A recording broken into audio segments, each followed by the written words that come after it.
There are 5 specific food hacks that work directly with your body's natural chemistry to help lower your blood pressure.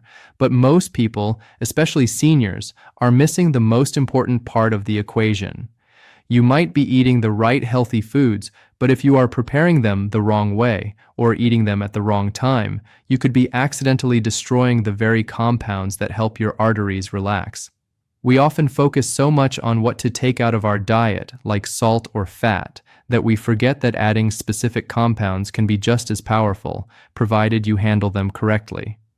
I'm Dr. Ben Harris, and today I want to walk you through these 5 simple science-backed adjustments that you can start using in your own kitchen immediately. Before we get to the first item, I want you to know that the order matters. Most people do the right thing, but in the wrong sequence. If you eat a blood pressure-friendly food, but you eat it alongside something that spikes your insulin, you might cancel out the benefit. I will show you the strongest sequence to protect your numbers after you understand the setup. But first, let's start with a drink that surprises many of my patients because it works on the same pathway as some common medications. 1. The red tea ritual. Tea. This is something that is incredibly effective for older adults because it addresses the stiffness in the blood vessels that naturally happens as we age. When we get older, our arteries can become a little bit like stiff garden hoses rather than flexible rubber tubes. This stiffness makes the heart work harder to push the blood through, which raises your pressure. We want to introduce something that encourages those vessel walls to relax and open up, a process we call vasodilation. I want to tell you about a patient of mine named Arthur. Arthur was 72 years old, and he was a man of routine. He loved his morning routine, which always involved 2 or 3 large cups of strong black coffee. Arthur came to see me because his afternoon blood pressure readings were consistently creeping up into the 150s over the 90s. He was frustrated because he had already cut out the bacon and the salty snacks he used to love, but the numbers were not budging. Arthur told me that he felt jittery and anxious by midday, but he refused to give up his warm mug in the morning because it was his moment of peace before the day started. He thought the only way to fix his blood pressure was to take more pills, which he desperately wanted to avoid because the first medication he tried made him feel dizzy and lightheaded. The mistake Arthur was making was not just the caffeine, although that played a role. The mistake was that he was missing an opportunity to flood his system with a specific plant compound that actively lowers pressure. He was drinking something that constricted his blood vessels right when he needed them to be relaxed. We made a simple swap. I did not ask him to give up his warm mug ritual. I asked him to swap his second cup of coffee for a deep red herbal tea made from hibiscus flowers. Arthur was skeptical. He thought tea was just colored water, but he agreed to try it for 2 weeks. He bought dried hibiscus flowers and steeped them for 5 minutes until the water was a dark, rich magenta color. He drank 2 cups a day, 1 in the late morning and 1 in the early afternoon. Within 10 days, Arthur noticed something interesting. His afternoon jitters were gone. But more importantly, when he checked his blood pressure before dinner, he saw numbers in the 130s for the first time in years. He felt calmer, his chest felt lighter, and he had successfully lowered his reading without adding a new prescription. Here is why this works, and why it is such a powerful hack for seniors. Hibiscus contains high levels of anthocyanins and other antioxidants. These compounds act somewhat like mild ACE inhibitors, which is a common class of blood pressure medication. They help prevent the production of a substance in your body that causes blood vessels to tighten. When you drink this tea, you are essentially bathing your arteries in a soothing compound that signals them to relax. To do this correctly, you need to look for Hibiscus subdurifa. It is often sold as a sour tea or Jamaica tea. It has a tart flavor, similar to cranberry. Here's the specific way to prepare it for the best result. You want to use boiling water and let the flowers steep for at least 5 to 7 minutes. You want the water to turn a very deep red. If it is pink, it is too weak. You need that concentration of color because the color is where the medicine is. You can drink it warm or cold. The temperature does not change the chemical effect. However, please do not add sugar. Sugar causes inflammation, which stiffens the arteries, and that would defeat the purpose. If you need it sweet, use a tiny bit of stevia or monk fruit. Now, a very important safety note. Because hibiscus is so effective at lowering blood pressure, it can sometimes work too well if you are already on multiple medications. If you take a diuretic, specifically hydrochlorothiazide, be cautious. Hibiscus also has a mild diuretic effect. It helps you shed excess water, so combining the two could make you dehydrated or drop your pressure too low. If you are on medication, start with 1 small cup and monitor your numbers to see how your body reacts. This brings us to a comment I would love to see from you. It helps me understand who I am talking to. Please comment below with your age and your usual top number range. For example, I am 72 and usually run 140. It helps the community see that they are not alone in this struggle. Item 2. The 10-minute garlic rule. This is perhaps the most common mistake I see in the kitchen when people are trying to cook for heart health. We have all heard that garlic is good for the heart. It has been used for centuries, but I have had patients who eat garlic every single day and see absolutely zero benefit from it. They think it is a myth or that it just doesn't work for them. The truth is, they are deactivating the helpful compound before it ever reaches their stomach. Let me introduce you to Elena. Elena was 68 years old, and she was a fantastic cook. She took great pride in preparing meals from scratch for herself and her husband. She used fresh ingredients, plenty of vegetables, and she used garlic in almost everything: soups, stir-fries, roasted meats. Despite her healthy cooking, Elena was struggling with stubborn hypertension. Her top number was always hovering around 145.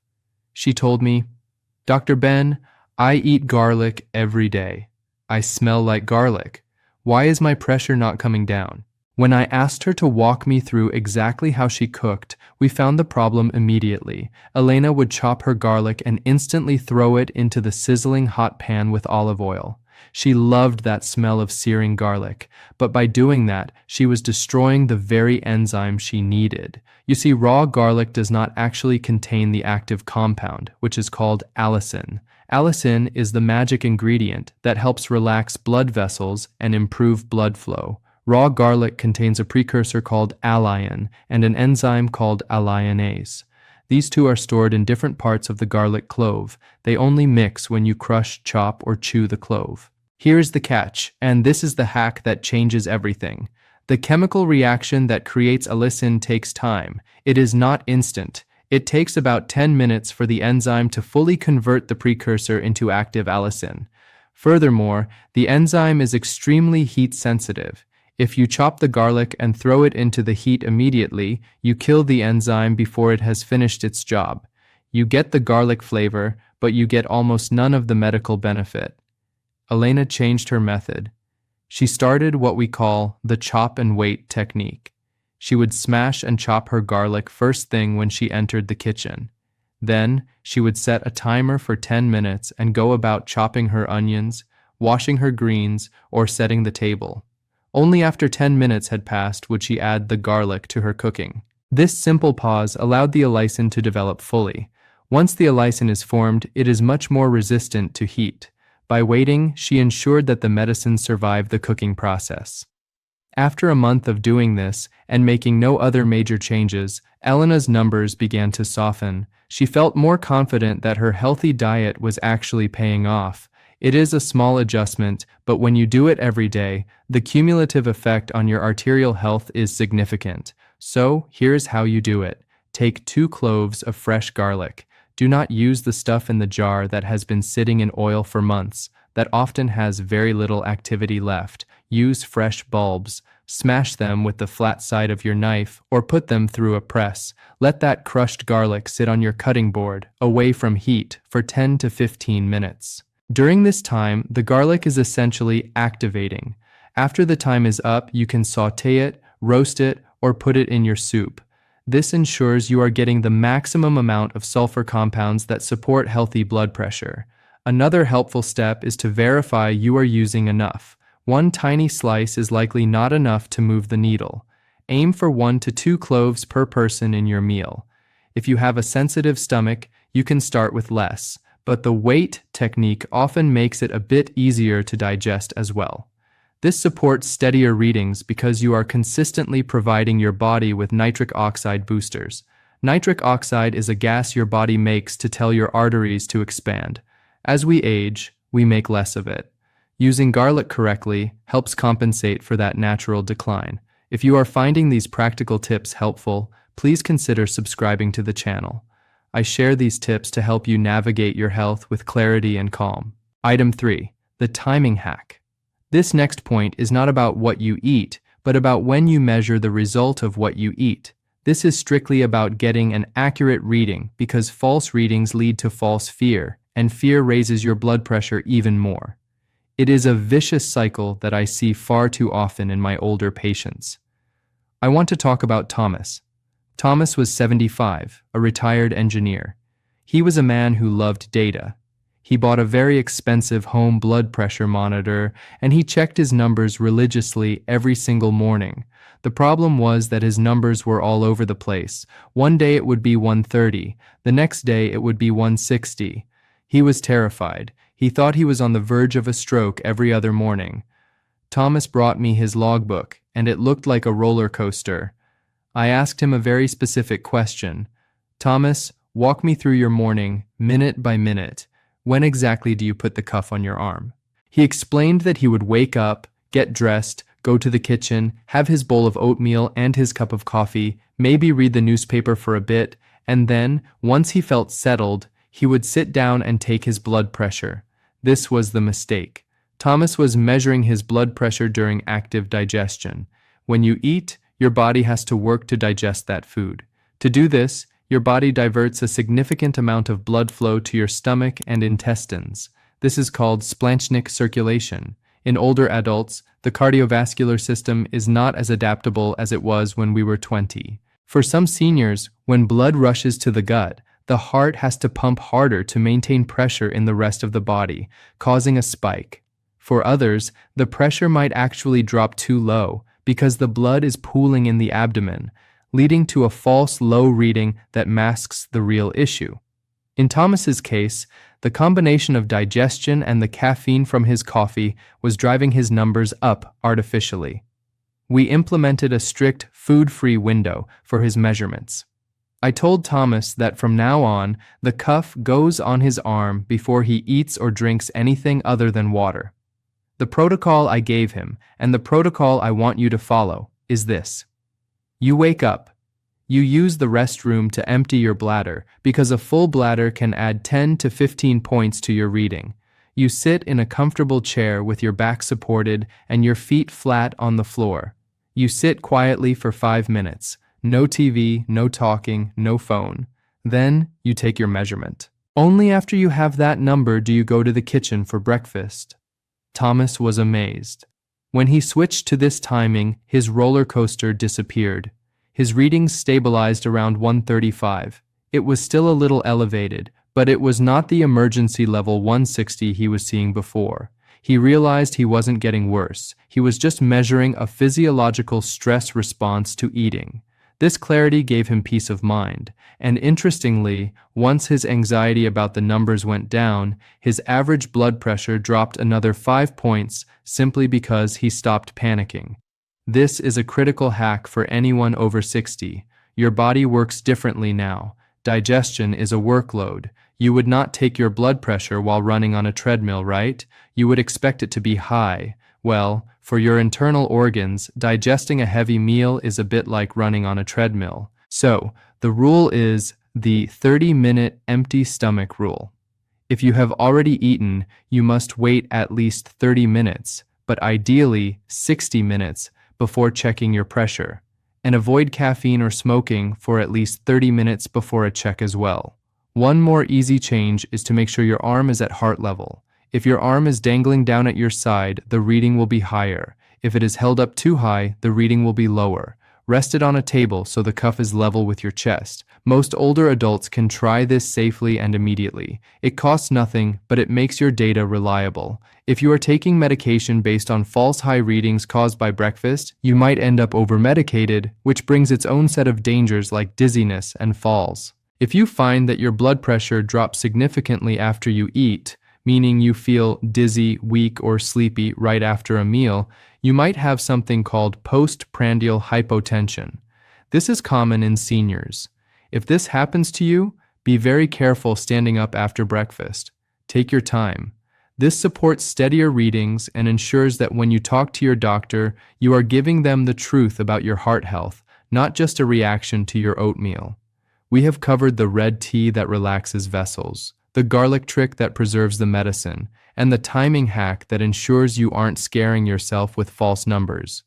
But we still have to discuss the most delicious hack of all, which involves a specific type of dessert and the sequence of eating that can prevent the insulin spike that locks up your kidneys. There is a specific way to eat your dinner plate that acts almost like a traffic controller for your blood sugar and pressure.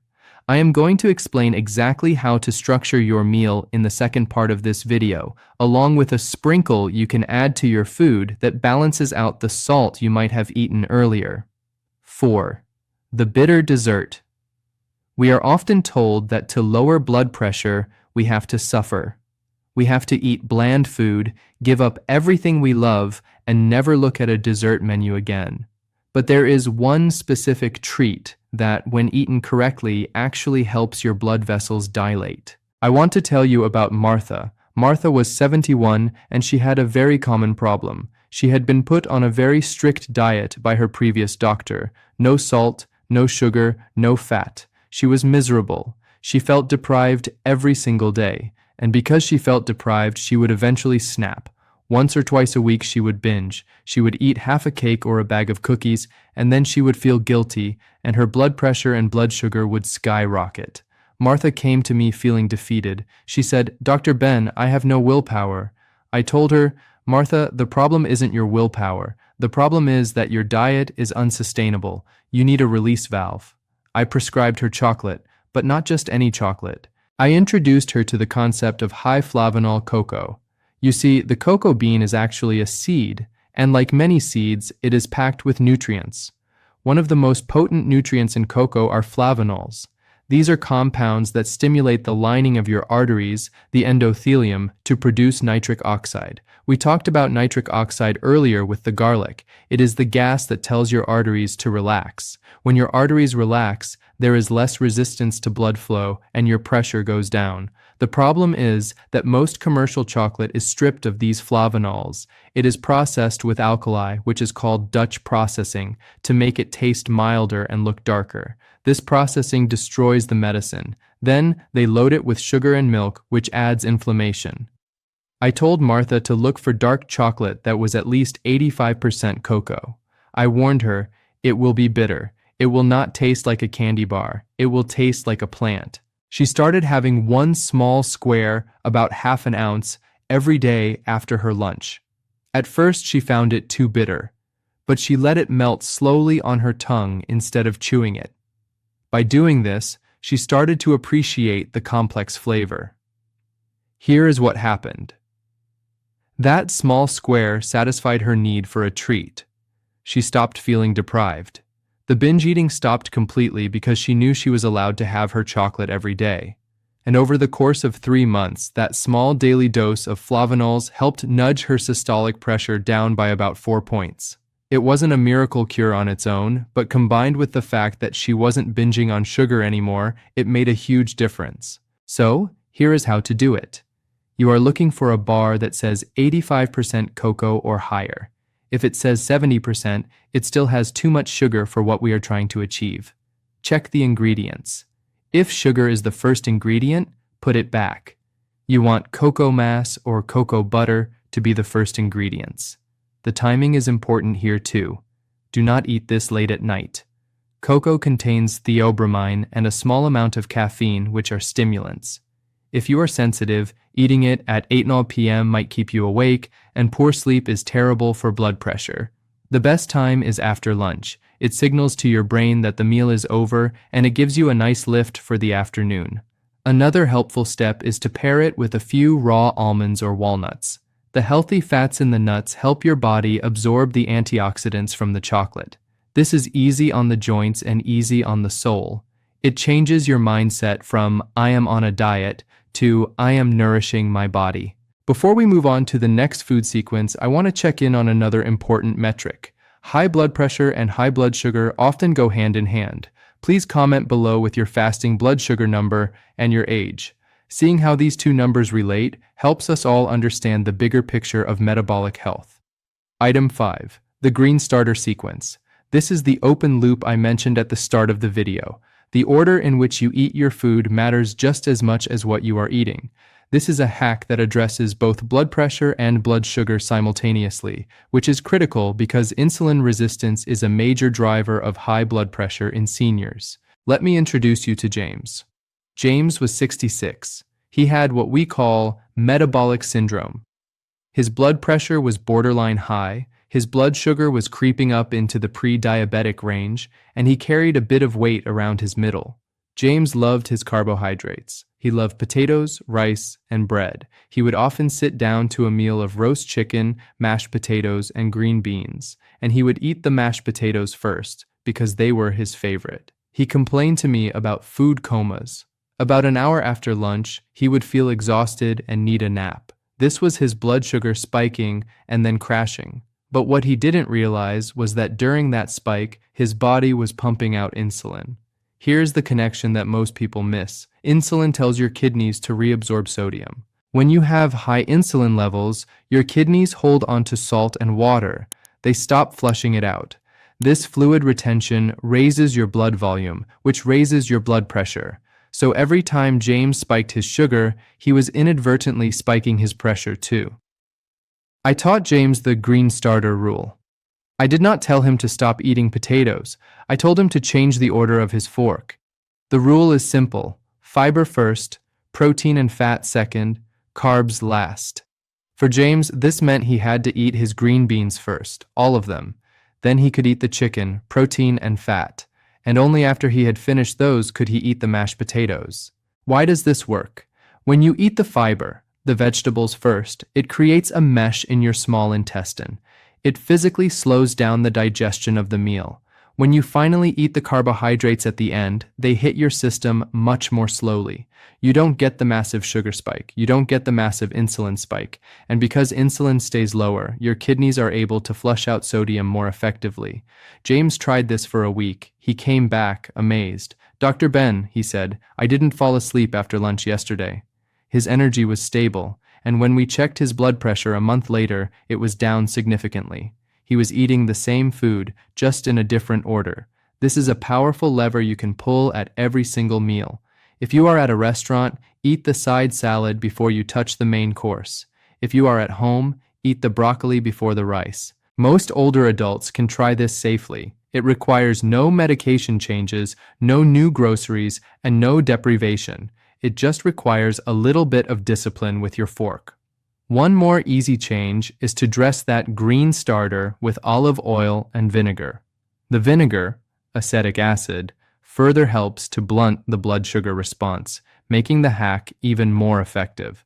This supports steadier readings for both your glucose monitor and your blood pressure cuff. It bridges the gap between the two conditions. If you are finding these detailed explanations helpful, please take a moment to subscribe. It helps me continue to make these videos for you. Item 6. The potassium sprinkle. This final hack is the long-term lever that balances your system. We talk a lot about salt, sodium, but sodium is only half the story. The other half is potassium. Your body works on a ratio of sodium to potassium. If you lower your salt, but your potassium is also low, you still have an imbalance. You need to drive the potassium up to help the kidneys excrete the sodium. I want to tell you about Louise. Louise was 70. She was very diligent. She had cut salt completely out of her diet. Her food was bland, tasteless, and she was frustrated because her blood pressure was still stubbornly high. She felt weak and had frequent muscle cramps in her legs. Louise was suffering from a lack of minerals. She had focused so much on subtraction, removing salt, that she forgot about addition. I told Louise she needed a potassium sprinkle. I suggested she start adding 2 tablespoons of ground flaxseed or chia seeds to her oatmeal, or slicing half an avocado onto her lunch salad. These foods are rich in potassium and magnesium. Potassium works directly on the kidneys to promote sodium excretion. It also helps relax blood vessel walls. Louise started adding ground flaxseed to her breakfast and having half an avocado with her lunch. She also started snacking on pumpkin seeds. She didn't change her salt intake, which was already low, but by adding potassium, she finally saw her numbers drop. Her leg cramps also disappeared, which was a sign her electrolyte balance was restored. So, the hack is to identify one high potassium sprinkle or addition for each meal. It could be hemp seeds, ground flax, chia, pumpkin seeds, or even just fresh sliced tomato or avocado. A very important safety note here: if you have advanced kidney disease, stage 3B or 4, or if you are on medications that raise potassium, like spironolactone or ACE inhibitors, ARBs, you must talk to your doctor before increasing potassium.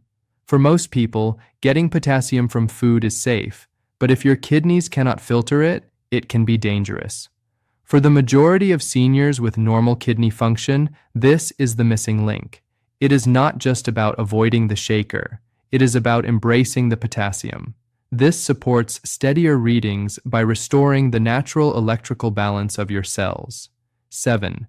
The pink root protocol and the mouthwash mistake. This item is a powerhouse for blood pressure, but there is a very specific mistake that 90% of seniors make that renders it completely useless.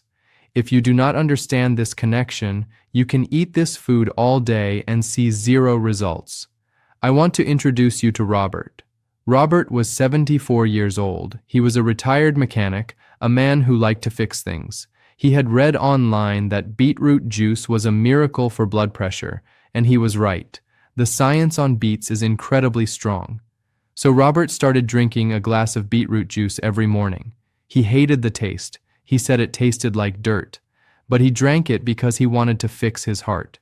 After 3 weeks, he came to my office, frustrated. His blood pressure hadn't budged a single millimeter. He looked at me and said, "Dr. Ben, this is snake oil. It doesn't work." I asked Robert a strange question. I asked, "Robert, what is your morning hygiene routine?" He looked confused but told me he brushed his teeth, flossed, and used a strong minty antiseptic mouthwash because he wanted fresh breath. That was the problem. The mouthwash was killing his cure. Here is the science, simplified.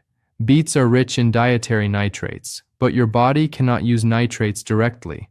They have to be converted into nitrites, and then into nitric oxide, the gas that relaxes your arteries. Here is the catch. Your body cannot do that first conversion step on its own. You rely on specific bacteria that live on the back of your tongue to do it for you. When Robert swished with that strong antibacterial mouthwash, he was killing the good bacteria along with the bad. He was wiping out the little factory workers that were supposed to turn his beet juice into medicine. He was swallowing the juice, but without the bacteria, it just passed right through him. We made a deal. I told Robert to keep the beets but ditch the mouthwash. I told him if he needed to freshen his breath, use a simple saltwater rinse or just brush. But do not use antiseptic chemicals that kill bacteria. 2 weeks later, the result was dramatic. His top number dropped by 8 points. The same juice, the same dosage, but now his body could actually use it. So, the hack is the beetroot protocol, but the rule is save the bacteria. You can roast beets, you can grate them raw into salads, or you can drink the juice. If you choose the juice, you only need about 4 to 6 ounces. It is potent. Here is how to do it correctly. Consume your nitrate-rich food, beets, arugula, or spinach. Chew it well to mix it with your saliva, and do not use antibacterial mouthwash for at least 2 hours before or after eating these foods. This is especially effective for older adults because our natural nitric oxide production drops as we age. We need the nitrates from food, and we need the bacteria to process them. Who should be cautious? If you are prone to kidney stones, specifically oxalate stones, be careful with beets and spinach, as they are high in oxalates. You might want to opt for arugula instead, which is lower in oxalates but still high in nitrates. Also, do not be alarmed if your urine or stool turns pink or red. This is called beturia, and it is harmless, though it can look scary if you aren't expecting it. This supports steadier readings by physically expanding the diameter of your blood vessels using the body's own microbiome. Item 8. The sour safety net, vinegar. We often think of acid as bad, acid reflux, acidity in the body, but there is a specific type of acid that acts as a brake pedal for your blood sugar, which in turn protects your blood pressure. Let's talk about Linda. Linda was 69 and loved her white foods, pasta, bread, rice. She knew she should cut back, but these were her comfort foods. Every time she ate a bowl of spaghetti, her blood sugar would spike, her insulin would surge, and as we learned earlier, that insulin surge would tell her kidneys to hold on to salt, driving her pressure up. Linda felt trapped. She couldn't stick to a low-carb diet long term. She would try for a week, get depressed, and go back to the pasta. I gave Linda a trick that allowed her to have a moderate portion of her favorite foods without the massive metabolic penalty. I call it the sour safety net. The hack is simple: apple cider vinegar. Acetic acid, which is the active ingredient in vinegar, has a remarkable ability to inhibit an enzyme called alpha amylase. This enzyme is what your body uses to break down starch into sugar. When you block it or slow it down, the sugar from your pasta or bread enters your bloodstream much slower. It flattens the curve. I told Linda to mix 1 tablespoon of apple cider vinegar in a tall glass of water and drink it right before her pasta dinner. She did this faithfully. She didn't change the pasta portion at first, but she noticed that she didn't get that sleepy crash after the meal. Her energy stayed stable. Because her insulin wasn't spiking as high, her kidneys were able to flush sodium more efficiently. Over 2 months, her fasting blood sugar dropped, and her systolic blood pressure followed it down by about 5 points. Here is how to do it. Buy organic apple cider vinegar with the mother, that cloudy stuff at the bottom. Mix 1 tablespoon into a large glass of water. Do not drink it straight. It is too acidic and can burn your throat or damage your tooth enamel. Always dilute it. Drink this within 15 minutes before a meal that contains carbohydrates. Another helpful step is to use it as a salad dressing. If you can't stand drinking it, mix it with olive oil and put it on your green starter salad. You get the same benefit. Who should be cautious? If you have severe acid reflux or specific erosion of the esophagus, talk to your doctor first. For most people, diluting it solves the issue, but listen to your body. Also, if you have kidney disease, check with your doctor, as vinegar is generally safe, but dietary changes should always be monitored. This supports steadier readings by preventing the sugar-to-pressure pipeline that affects so many seniors. Item 9. The crunchy water celery. This is an old folk remedy that science has finally caught up with. It involves a vegetable that most people think is just crunchy water with no nutritional value. But for blood pressure, specifically stress-related blood pressure, it is a hidden gem. Let me tell you about George.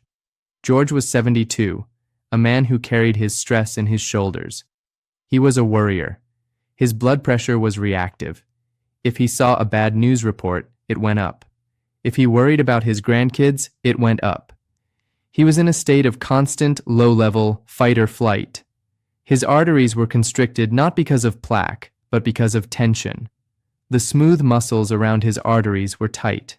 I prescribed George a very specific snack, 4 stalks of celery every single day. George laughed. "Dr. Ben, that's rabbit food." But here's the science. Celery contains a unique compound called 3N-butylphthalide, or 3NB for short. This compound is what gives celery its distinct smell. In studies, 3NB has been shown to relax the smooth muscle lining of the blood vessels. It acts somewhat like a natural calcium channel blocker. When those muscles relax, the vessel opens and pressure drops. George started eating 4 stalks a day. He would have 2 with lunch and 2 as a snack in the afternoon. He found the crunch satisfying. It actually helped release some of his tension just by chewing. After a month, George's baseline anxiety seemed lower and his resting blood pressure had dipped.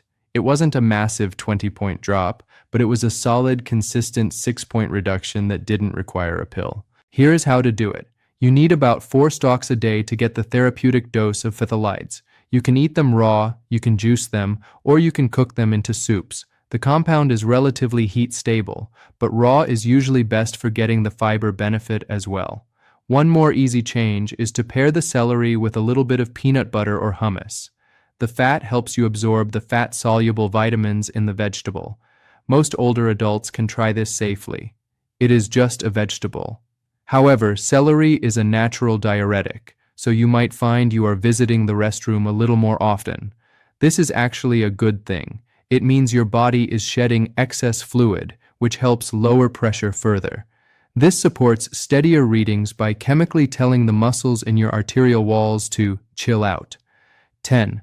The liquid magnesium switch. Many seniors are chronically deficient in magnesium. Magnesium is the relaxation mineral. It balances calcium.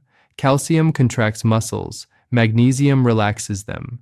If you have too much calcium and not enough magnesium, your heart and arteries stay in a state of microcontraction. I want to talk about Susan.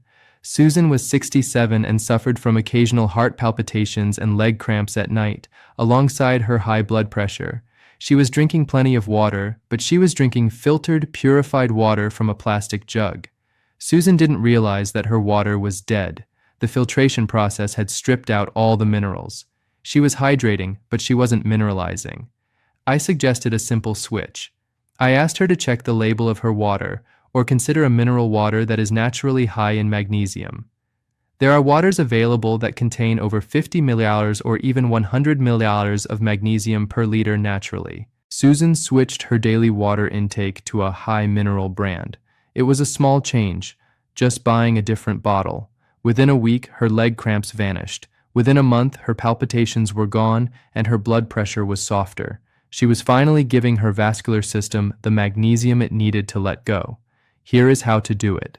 Read the label on your water. If it says purified or distilled, it has no minerals. Look for spring water or mineral water.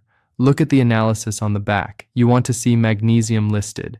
If you don't want to buy bottled water, you can make your own mineral water at home. Take a pinch of high-quality sea salt, like Celtic or Himalayan, which has trace minerals, and add it to your filtered water. You aren't trying to make it salty. You just want to add the ions back in. Or you can buy magnesium drops to add to your water. This is easy on the joints and supports the electrical system of your heart. Item 11, the Sunrise Protocol, Hydration Volume. This is the simplest, cheapest, and most immediate hack of all. It addresses blood viscosity, how thick your blood is. Think about ketchup.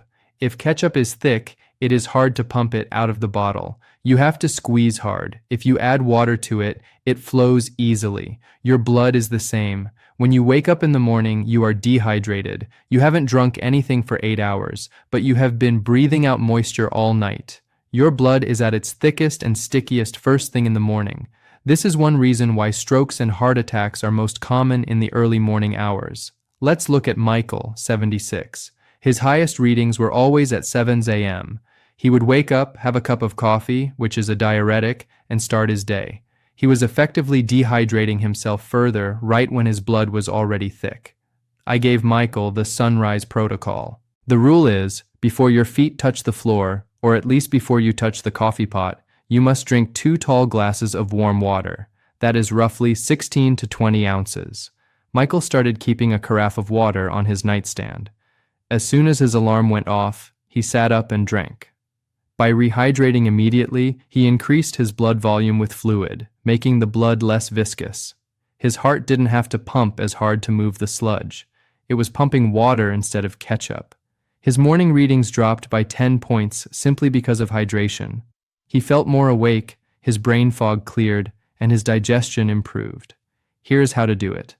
Put a glass of water by your bed at night. Drink it the moment you wake up. If you can handle it, add a squeeze of lemon to it, unless you have severe reflux. The lemon provides citrate, which helps prevent kidney stones. This supports steadier readings by physically changing the quality of the fluid your heart has to pump. Conclusion. We have covered an immense amount of ground in this video.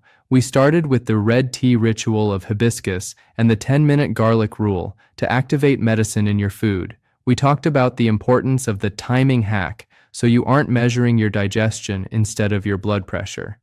We discussed the bitter dessert of dark chocolate for nitric oxide and the green starter sequence to block insulin spikes.